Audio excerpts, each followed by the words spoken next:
우리는 정말 하루하루를 힘겹게 살아가고 있는 것 같습니다. 저도 그렇고 지금 이 자리에 나온 성도분들도 마찬가지고, 그리고 이 자리에 계시지 않은 다른 분들 마찬가지일 것입니다. 모두 다 정말 힘겨운 하루하루, 고단한 육체, 극심한 스트레스, 걱정, 두려움, 불안감 속에서 살아갑니다. 우리가 어떻게 이 세상에서 정말 내 삶에서 소망을 품고 살아갈 수 있을까요? 우리는 어떤 희망을 가지고 우리가 이겨낼 수 있을까요? 돈일까요?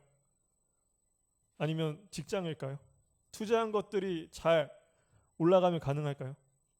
정치 지도자가 바뀌면 가능할까요? 코로나가 없어지면 가능할까요? 어느 정도는 그럴 수 있겠죠. 그런데 앞서 말했던 것들이 우리의 희망이 될 수 없는 것은 인류 역사상 이미 증명도 됐고, 그리고 우리는 가져도 문제고 가지지 못해도 문제인 것을 수없이 이미 목격하고 경험하고 왔습니다. 그럼 도대체 우리가 이 세상에서는 무엇을 소망으로 삼고 무엇을 희망을 가지고 살아갈 수 있을까요? 가뜩이나 힘든데 거기다가 또 다른 어려움이 닥쳐오고 고난에 빠지고, 그렇게 될 때 우리는 도대체 무슨 힘을 가지고 살아갈 수 있을까요? 우리는 인생에서 이런 거대한 폭풍우를 만난 것 같은 그런 순간을 고난이라고 말을 합니다. 실패를 경험하거나 사랑하는 사람을 잃거나 커다란 문제가 생기거나 다치거나 나에게 또는 사랑하는 사람들에게 안 좋은 일이 벌어지거나, 그럴 때 우리는 고난의 순간에 놓였다고 말을 합니다. 그리고 하나님을 믿는 우리들은 내가 그런 고난의 순간에 놓여지게 되면 혹시 내가 무슨 잘못을 해서 하나님께서 벌을 주시나? 이런 생각을 하게 되기도 하고, 아니면 반대로 또 너무나 쉽게 다른 사람들의 고난의 순간을 보면서 하나님을 제대로 믿지 않았기 때문에 고난을 받았다라고 말을 하기도 합니다. 그래서 어쩌면 고난을 당하고 있는 사람의 아픔에 공감하기보다는 너무나 쉽게 회개하라, 아니면 하나님께 기도하라 라고 말을 하고 있는지 모릅니다. 그런데 여기서 우리가 알아야 할 점이 있습니다. 우리는 요나처럼 하나님께 불순종했기 때문에 폭풍우 한가운데 있게 될 수도 있습니다. 하나님께서는 요나 선지자에게 어떤 한 나라에 가서 나의 메시지를 전하라 하는 하나님의 요구를 듣습니다. 그런데 요나는 하나님의 뜻을 거절합니다. 자기 마음대로 하죠. 그래서 하나님이 가라고 한 그 나라의 정반대편으로 도망치기 위해 배를 탔습니다. 요나가 왜 이렇게까지 하면서 하나님의 뜻을 거절했을까요? 그 이유는 하나님께서 요나에게 가라고 한 그 나라가 평소 자신이 정말 미워하는, 자신의 조국 이스라엘을 너무나 괴롭혔던 원수였던 나라였기 때문입니다. 그래서 그 나라에서 복음을 전할 바엔 내가 하나님을 저버리겠다, 이렇게 도망을 쳐버린 것이죠. 이렇게만 얘기하면 내 얘기가 아니니까 뭐하러 그렇게까지 하나라고 생각할 수도 있겠지만, 요나를 나로 바꾸고 원수인 나라를 조두순이라고 바꿔버리면 어떨까요? 나에게 사실 잘못한 것도 없는 조두순에게 복음을 전하라고 하면은 저희가 하겠습니까? 아니면 심지어 진짜 나에게 직접적으로 피해를 준 원수, 그 사람에게 하나님이 당신을 사랑한다, 회개하길 원한다, 당신이 구원받길 원한다라는 말을 우리가 할 수 있을까요? 그렇게 요나는 자신의 생각에 용납되지 않아서 하나님께 불순종하고 도망칩니다. 그렇게 배를 타고 도망치던 순간에 큰 풍랑을 만나게 된 것이죠. 이렇게 요나처럼 하나님께 불순종하다가 인생에서 큰 폭풍우를 만나기도 합니다. 그것은 자신의 어리석은 판단으로 하나님을 거스름으로 인해 스스로 화를 자초한 결과가 되는 것이죠. 그런데 오늘의 본문은 전혀 다른 상황입니다. 이때 제자들은 오히려 예수님께 순종했기 때문에 폭풍우 한가운데 놓여지게 됩니다. 이처럼 하나님의 뜻에, 예수님 말씀에 순종한다고 했을 때 모든 삶이 쉬워지기만 하는 것이 아닌 것을 다들 아실 것입니다. 정말 모든 일이 술술 풀리고 하는 모든 일이 다 성공하는 것이 내가 하나님께 순종했을 때 받게 되는 결과가 아니라는 것이죠. 이처럼 왜 이 제자들은 예수님께 순종했는데 그랬음에도 불구하고 폭풍 우 한가운데에 놓이게 되었을까요? 이 말은 우리도 똑같은 질문을 던질 수 있습니다. 왜 주님을 따르는데 고난을 겪게 되는 것인가? 이 대답을 찾아가면서 베드로를 한번 살펴보겠습니다. 베드로는 예수님의 제자로서 예수님을 따르면서 3번에 걸쳐서 배 체험을 하게 됩니다. 어부인 베드로에게 이 배는 자신의 인생 그 자체였을 것입니다. 그러나 예수님과 함께하는 이 기간 동안 했던 배에서의 경험은 이전 자신이 겪었던 그 경험들과는 전혀 색다른 경험들을 하게 됩니다. 첫 번째는 이제 예수님을 만난 초기, 예수님의 말씀을 따라 그물을 내린 곳에 그물이 찢어질 정도로 많은 물고기를 잡았던 체험입니다. 그리고 그 이후에 두 번째 체험은 예수님께서 폭풍을 명령해서 잔잔하게 만드셨던 체험입니다. 그리고 세 번째는 오늘의 본문, 지금 보고 있는 본문인 폭풍을 잔잔케 하셨던 두 번째 체험입니다. 여기서 우리가 주의 깊게 살펴보면 발견할 수 있는 패턴들이 있습니다. 이 3번의 배 체험을 통해서 예수님께서는 베드로와 제자들에게 어떻게 믿음이 생겨나고 어떻게 성장되어지는지 경험시켜 주시는 것 같습니다. 첫 번째 배 체험에서는 조용한 아침 바다에서였습니다. 그때 예수님께서는 아직 제자 되기 전이었던 믿음 없는 베드로를 찾아오셨습니다.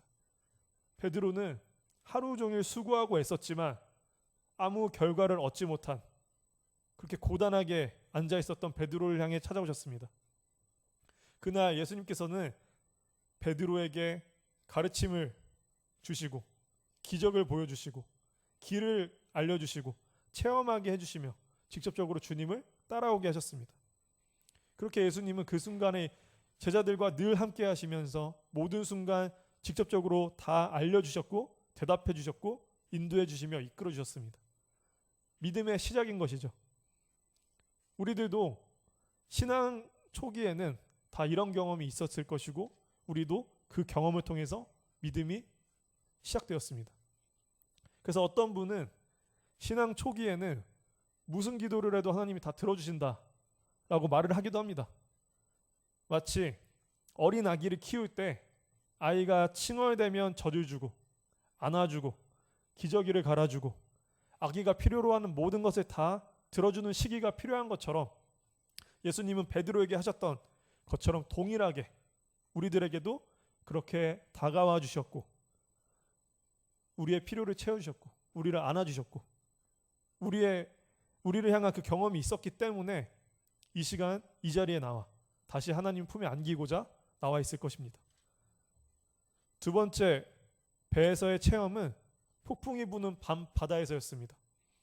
이때 제자들과 배 안의 모든 사람들은 큰 폭풍우 풍랑 앞에서 목숨이 위협된 그 순간 두려워 떨며 난리가 난 와중이었습니다. 그런데 예수님은 배 깊은 곳에서 주무시고 계셨습니다. 이것은 마치 우리들도 때로 침묵하고 계시는 예수님을 보는 제자들과 같은 모습을 겪을 때가 있습니다. 나의 위협과 고난 속에서 나는 정말 우왕좌왕하고 정신없게 놓여진 그 상황에 있는데 예수님께서 이 상황을 그냥 알아서 해결해 주셨으면 좋겠는데 그러나 예수님은 아무 행동도 안 하시는 것 같고 나에게 아무런 말씀도 안 하시는 것 같고 배에서 주무시고 계신 것처럼 나의 이런 고난 앞에서도 주무시고 계신 것처럼 보이는 것이죠. 그러나 이때는 예수님께서 주무시고 침묵하고 계신 것 같은 순간이었지만 그래도 배에 함께 타고 계셨습니다. 예수님이 눈에 보이고 손에 닿으니 재빠르게 예수님을 깨우러 달려갔습니다. 그렇게 제자들은 급하게 예수님을 깨워서 왜 이 어려움에서 나를 구원하지 않으십니까? 다급하게 요청하죠.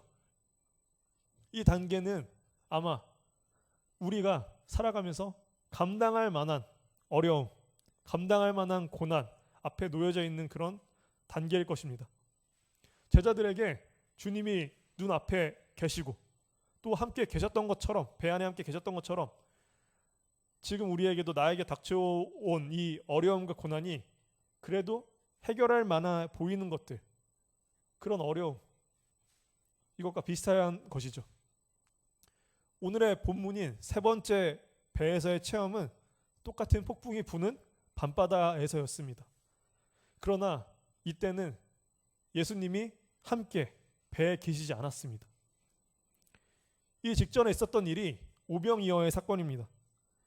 5천 명을 물고기 2마리와 빵 5개로 배부르게 먹이고도 남았던 엄청난 체험의 순간이었습니다.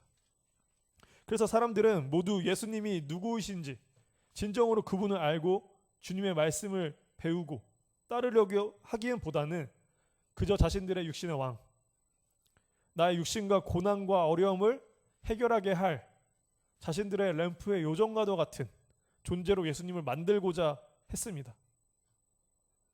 사람들의 이런 엄청난 열망과 열광 속에서 사람들이 예수님을 향해 들이닥치기 시작하고 예수님을 붙들려고 자신들의 램프의 요정 같은 왕으로 만들기 위해서 막 밀어닥치자 예수님은 군중들을 돌려보내시면서 제자들을 향해 먼저 너희들은 배를 타고 건너편으로 건너가 있어라 라고 말씀하셨습니다. 근데 그 말에 제자들은 미적대고 있어서 예수님은 제자들에게 계속해서 빨리 배를 타고 건너가라 재촉하셨습니다. 그래서 제자들은 어쩔 수 없이 예수님과 떨어져서 제자들만 배를 타고 강을 건너고 있었던 것이죠. 그런데 그런 한밤중에 제자들만 타고 있었던 그 배에 엄청난 폭풍우가 몰아닥치기 시작한 것입니다.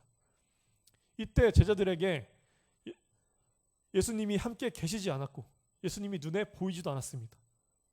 제자들에게 보이는 것은 거대한 폭풍우, 흔들리는 배, 자신들의 몸도 가눌 수 없었던 그런 고난밖에 보이지 않는 순간이었습니다. 이것은 정말 우리에게도 나에게 닥쳐온 고난의 폭풍우가 너무나 강력해서 예수님이 보이지 않는 순간이라고 할 수 있습니다.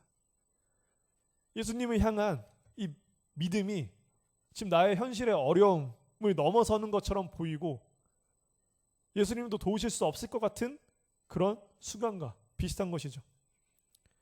이 각각의 3번의 체험에서 예수님은 제자들에게 더 많은 믿음을 요구하고 계십니다.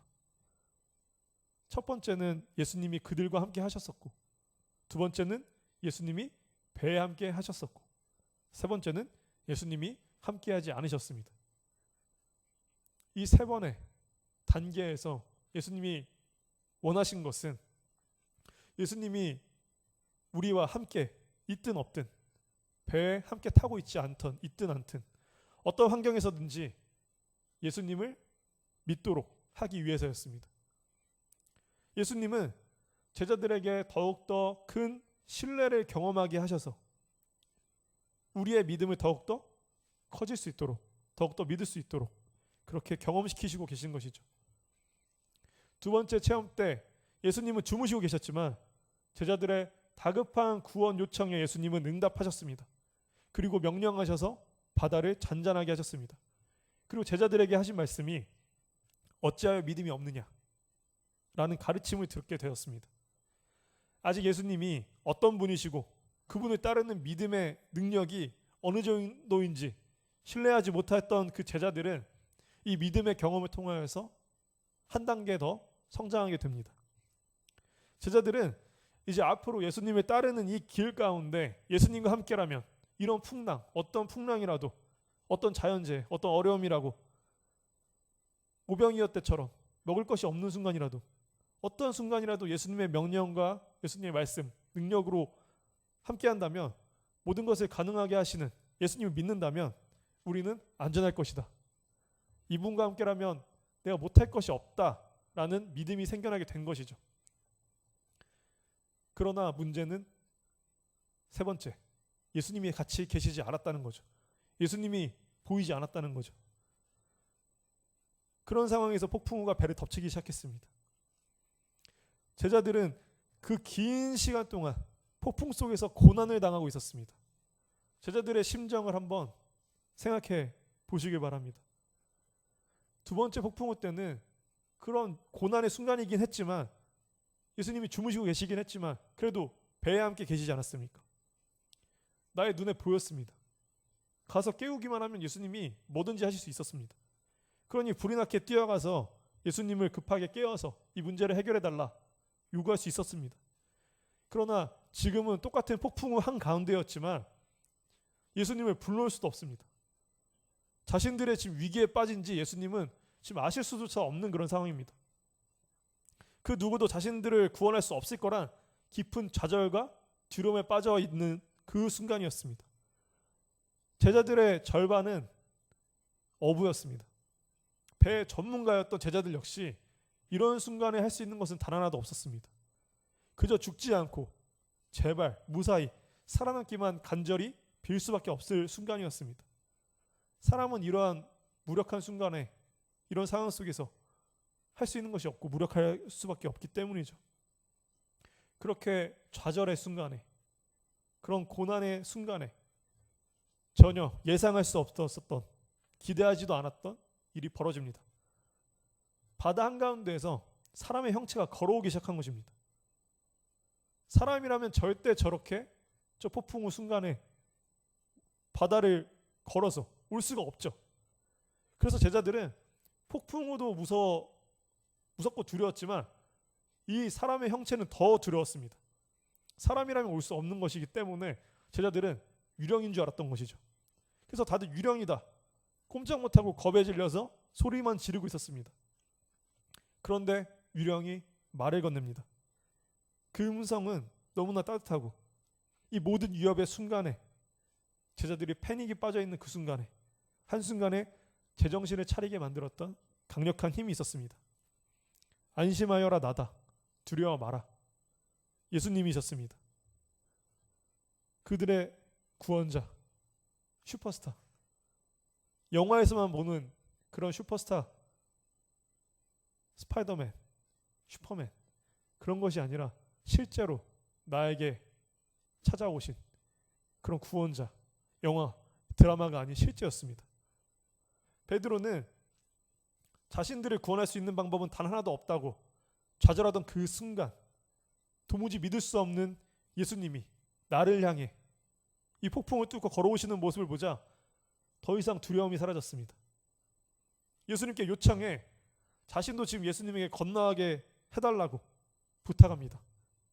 아직도 자신을 위협하고 지금 배를 뒤집고 있는 이 폭풍우가 더 이상 자신에게 위협처럼 느껴지지 않았던 것이죠. 오직 예수님만 보였습니다. 예수님만 바라보자 베드로의 모든 목적은 예수님에게 가는 것 단 하나였습니다. 그래서 베드로는 예수님을 향해 물을 걸어서 예수님 향해 걸어갔습니다. 그렇게 걸어가고 있는 와중에 또다시 큰 바람이 베드로의 몸에 강하게 불어왔습니다. 그 순간 베드로는 예수님만 바라보다가 또다시 자신을 밀어닥친 폭풍과 눈에 들어오기 시작했습니다. 쉽게 얘기해서 다시 현실이 눈에 들어오기 시작한 것이죠. 그래서 지금 자신이 물 위를 걷고 있는 그 순간 지금 내 앞에 바다 위에 떠 있는 예수님이 계신 것도 이 비현실적인 상황은 오히려 현실이 눈에 보이기 시작하자 예수님이 거짓처럼 보이기 시작한 것입니다. 그래서 자신에게 불어닥친 바람, 폭풍이 더 강해 보이고 위협적으로 보이기 시작하자 그러자 믿음이 다시 사라져 버렸습니다. 그렇게 바닷속으로 다시 베드로는 빠져버렸습니다. 또다시 고난에 빠지고 나서 베드로는 다시 깨닫게 됩니다. 지금 나를 구원할 분은 예수님밖에 없다. 이것을 다시 깨닫게 된 것이죠. 그래서 베드로는 정말 간절하게 예수님만을 향해 부르짖고 손을 내밉니다. 그 베드로의 손을 예수님께서 즉시 잡아서 물 위에서 건져내 주셨습니다. 메시지 성경에서는 예수님께서 건져 올려내면서 이렇게 말씀했다고 번역했는데 용기 없는 사람아 어찌 된 것이냐. 이 말처럼 믿음은 용기입니다.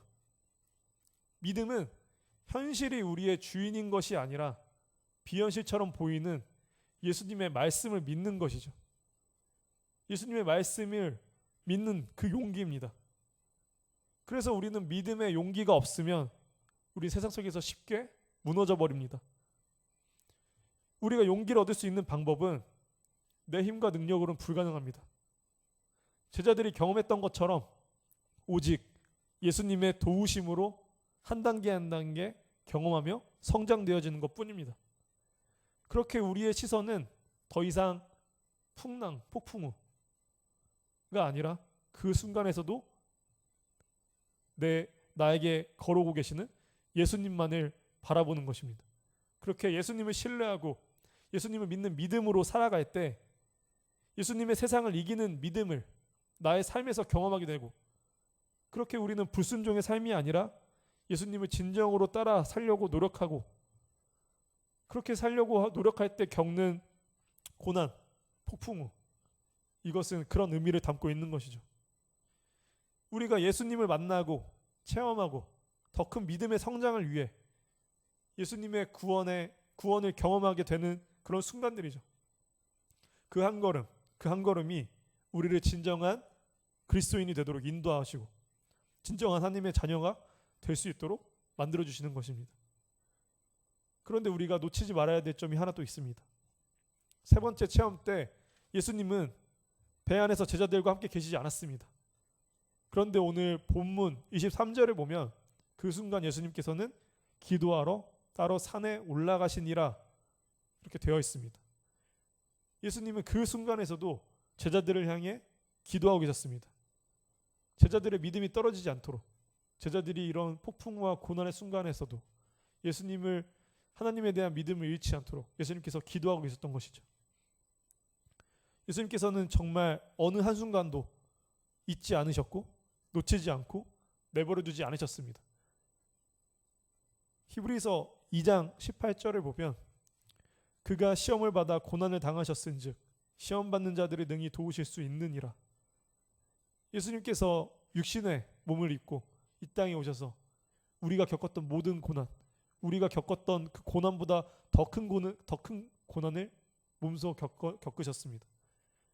그렇기 때문에 예수님께서 우리의 연약함, 우리의 부족함, 이 모든 것들을 다 알고 계시고 그런 우리를 능히 도우실 수 있다라고 히브리서에서는 말하고 있는 것이죠.